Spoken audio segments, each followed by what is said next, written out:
Notre voyage commence à Dole, dans le Jura. C'est dans cette ville qu'un certain Louis Pasteur naissait en 1822 et allait être à l'origine du vaccin contre la rage. La visite de sa maison natale est un incontournable à faire à Dole avant de s'élancer vers la ligne des Hirondelles. Il est 10 heures, plus que 15 minutes avant le départ du TER de la gare de Dole. Notre train se compose d'une doublette de 73 500. C'est le matériel par excellence qui est apte à parcourir la ligne.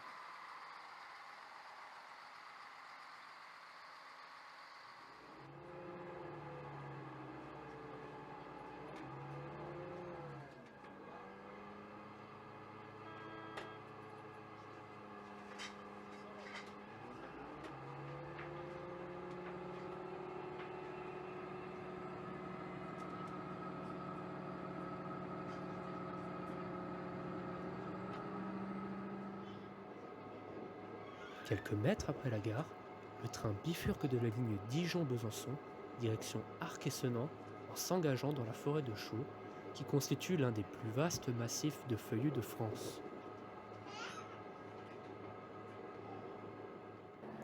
Notre train franchit ici la rivière du Doubs, longue de 453 km, sillonnant le Jura, la Saône-et-Loire, ainsi que le département du même nom, que nous allons traverser un court instant à Arc-et-Senans.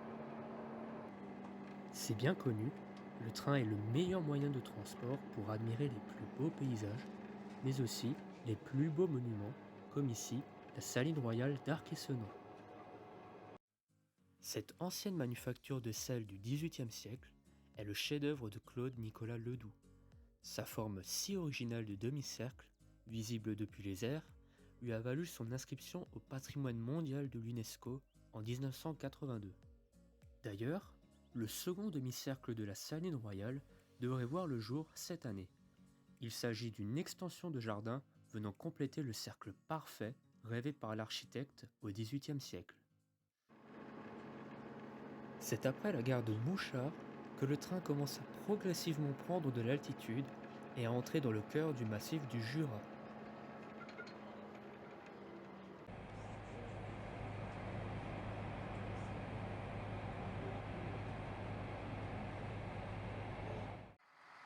Nous voici arrivés à Andelot, étape clé de notre voyage, puisque pour continuer sur la ligne des Hirondelles, le train est obligé de changer de sens.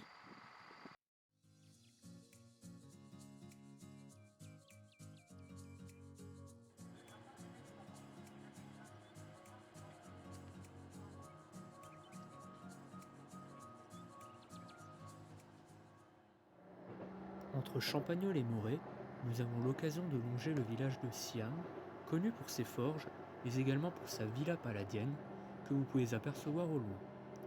Villa voulue par le maître des forges Jean-Manuel Jobé au début du XIXe siècle, mais qui n'en verra jamais la couleur suite à son décès pendant la construction.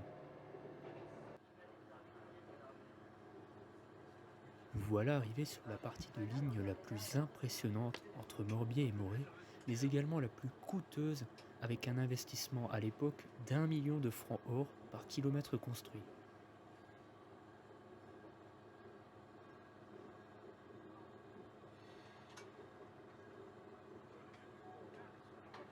Nous franchissons désormais le col de la Savine, qui correspond à l'altitude la plus élevée de la ligne des Hirondelles, avec ses 948 mètres.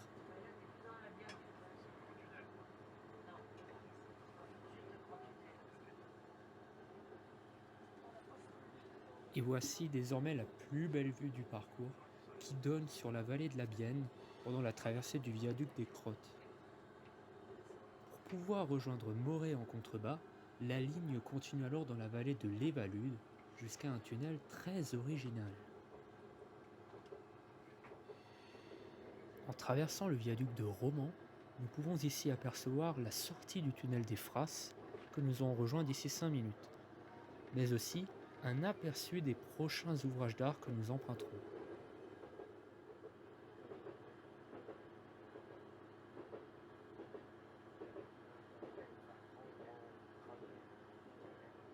Le tunnel des Frasses a cette particularité unique en France, c'est qu'il est en forme de fer à cheval. Cette forme permet au train de prendre très rapidement de l'altitude sur une courte distance. Imaginez-vous la prouesse architecturale qu'ont dû accomplir les ingénieurs à cette époque pour permettre la construction de ce tunnel d'une longueur d'1 kilomètre. À la sortie, nous nous retrouvons 26 mètres plus bas qu'à l'entrée, au-dessus de nous.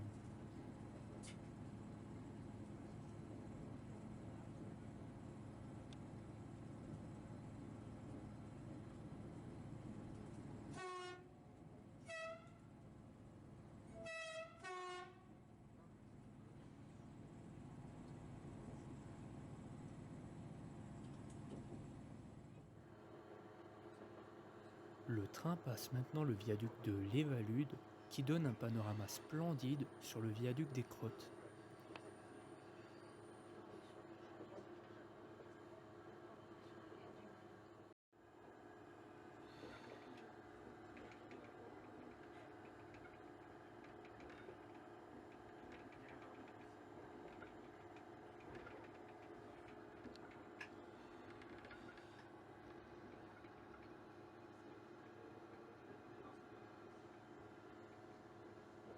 Mesdames, Messieurs, dans quelques instants, le prochain arrêt de votre TER, la gare de Moret, prochain arrêt Moret, 5 minutes d'arrêt en retard.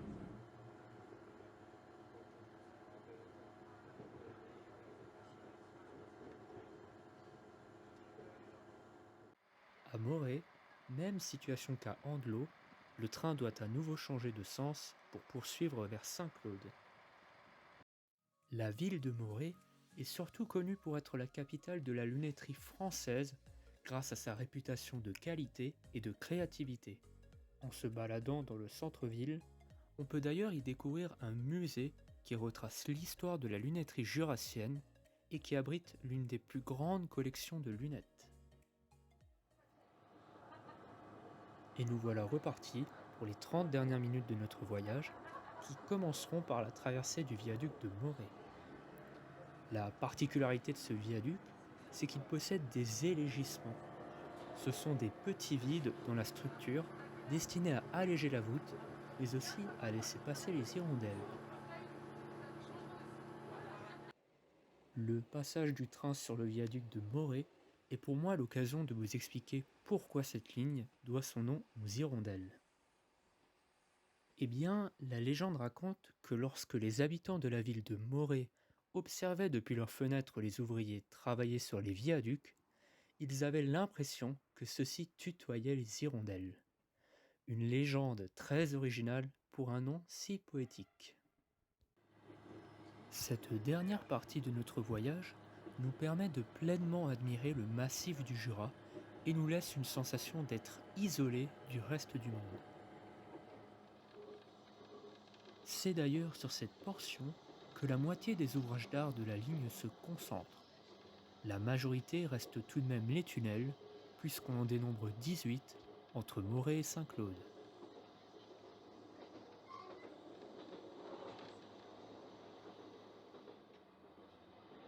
18 tunnels dont certains prennent des noms très amusants.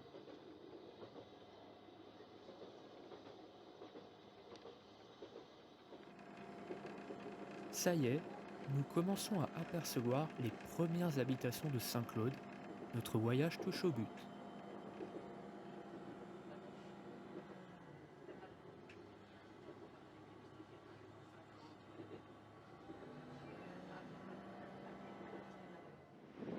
Cette ville, aux apparences de cité monastique en plein cœur du massif du Jura, est mondialement connue pour ses pipes en bruyère. En effet, depuis des siècles, la ville de Saint-Claude s'adonne à la production de pipes, ce qui en fait sa renommée.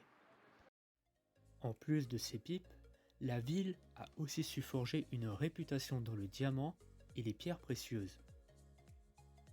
Comme pour Morée et ses lunettes, une exposition dans le centre-ville de Saint-Claude permet aux touristes de se plonger dans l'épopée artisanale de la ville, mais aussi d'observer une grande collection de pipes et de diamants. Il est 12h40, après plus de 2h30 et 123 km de parcouru, notre voyage s'achève enfin à la gare de Saint-Claude.